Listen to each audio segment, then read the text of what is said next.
नमस्कार स्टूडेंट। तो आज हम पढ़ेंगे class 10 chapter number 12.1। Question number है 9। लकड़ी के एक ठोस बेलन के प्रत्येक सिरे पर एक अर्धगोला खोदकर निकालते हुए एक वस्तु बनाई गई है। यदि बेलन की ऊंचाई 10 सेंटीमीटर और आधार की त्रिज्या 3.5 सेंटीमीटर हो तो इस वस्तु का संपूर्ण पृष्ठीय क्षेत्रफल बताइए। तो यहाँ पर हमको एक बेलन हमें दिया हुआ है। तो ये जो बेलन है इसमें से क्या है, दो अर्धगोले खोद कर निकाल लिए हैं। ये बेलन है, इसमें से यहाँ से ये दो अर्धगोले खोद कर निकाल लिए। अब जब इनको निकाल लेंगे तो केवल हमारे पास ये केवल भाग बचेगा।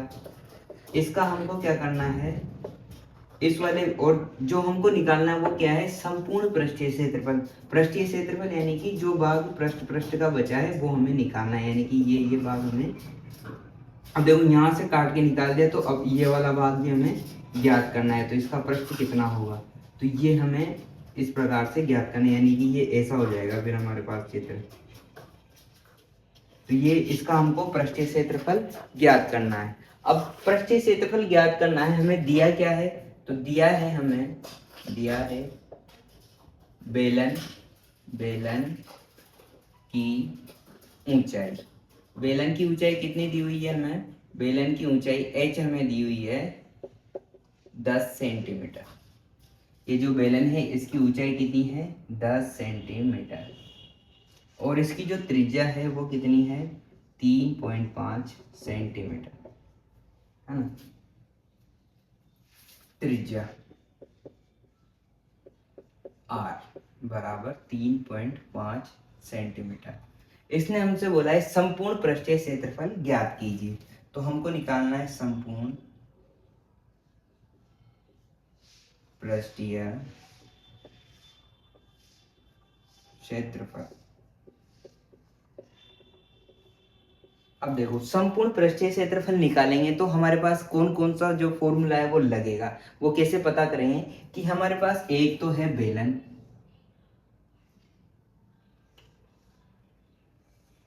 है ना। ये जो बेलन है, एक तो बेलन का, अगर बेलन है और इसका पृष्ठीय क्षेत्रफल निकालना है तो ये पृष्ठ, मान लो ये खोखला होता तो पृष्ठ का क्षेत्रफल क्या होता है, तो बेलन का पृष्ठीय क्षेत्रफल। एक तो क्या निकलेगा, बेलन का पृष्ठीय क्षेत्रफल। अब इसमें क्या हो गया, यहाँ से जो दो अर्धगोले हैं वो काट के बाहर निकाल दिए। तो यहाँ पर क्या हो गया, एक अर्धगोला अंदर बन गया उल्टा वाला, जैसे ये अर्धगोला है, ये अर्धगोला। अब ये हमने काट कर निकाल दिया, तो इसका भी तो कोई ना कोई भाग होगा ना, सरफेस है ना, इसका भी पृष्ठ है इसका। तो वो कितना पृष्ठ है, वो यहाँ पर भी है, जितना यहाँ पर है उतना ही यहाँ पर भी है, तो हमको वो भी निकालना है।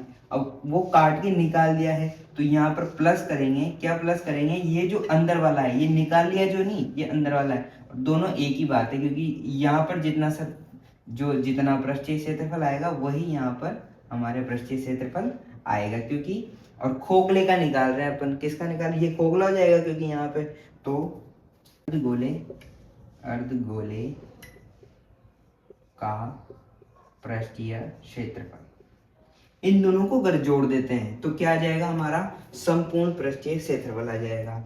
तो बेलन का पृष्ठीय क्षेत्रफल क्या होता है, 2πr/h प्लस इसका क्या होता है। और देखो यहाँ एक और चीज देखना, हमारे पास कितने अर्धगोले हैं, हमारे पास दो अर्धगोले। कितने अर्धगोले, एक ये रहा और एक ये रहा, यानी कि दो अर्धगोले। तो यहाँ पर हम क्या लिख देंगे कि बेलन का पृष्ठीय क्षेत्रफल है, उसमें जोड़ेंगे हम दो अर्धगोलों को, है ना। तो दो, और अर्धगोले का जो फॉर्मूला होता है वो क्या होता है, 2πr², है ना। ये हमारा फॉर्मूला होता है। अब हमें कुछ भी नहीं करना, ये मान जो यहाँ पर लिखे हुए यहाँ लिखने हैं, 2 की जगह 2, पाई का मान हमेशा याद रखना, पाई का मान क्या होता है, 22/7। अगर प्रश्न में न बताया जाए कि कितना लेना है, जहाँ तक पाई का मान 22/7 लेना है, और प्रश्न में बोल ही देगा कि 3.14 लेना है तो 3.14 लेना है। तो यहाँ पर हम 22/7 गुणा r कितना है, 3.5 गुणा h कितना है हमारा, 10। ठीक है, देखो अगर आप यहाँ इसको एक बार यहाँ भी लिख लेते ना, 2 गुणा 22/7 आर कितना है 3.5, स्क्वायर है यानी कि 2 बार लिखना है, तो 3.5 गुणा 3.5 लिख देता हूँ मैं, है ना। अब देखो ये 10 है, इस 10 से ये क्या हो जाएगा 35 हो जाएगा, और 7 के पहाड़े से 35 कितनी बार कटेगा 5 बार कटेगा। 5 को 2 से गुणा करेंगे तो कितना हो जाएगा 10 हो जाएगा, और 10 को 22 से गुणा करेंगे तो कितना हो जाएगा 220 हो जाएगा। प्लस यहाँ पर देखो 7 के पहाड़े से 35 करता है 0.5 बार, ये 35 है, पॉइंट यहाँ लगा हुआ है तो एक संख्या बाद पॉइंट लगा दे, 7 से 5 बार कट जाएगा, और पॉइंट 35 3.5 है तो वो 0.5 बार कट जाएगा।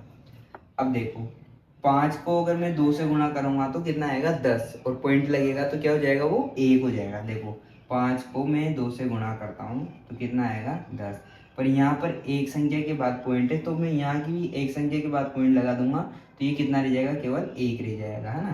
तो इस 2 को और इसको मिला के तो 1 हो गया, है ना। और फिर मैं क्या करूँगा 22 को, 22 है ना, इसको मैं यहाँ लिखता हूँ 2 गुणा, ये दोनों का तो 1 हो गया, और 22 को मैं ऐसे लिख दूँ 2 गुणा 11 गुणा 3.5।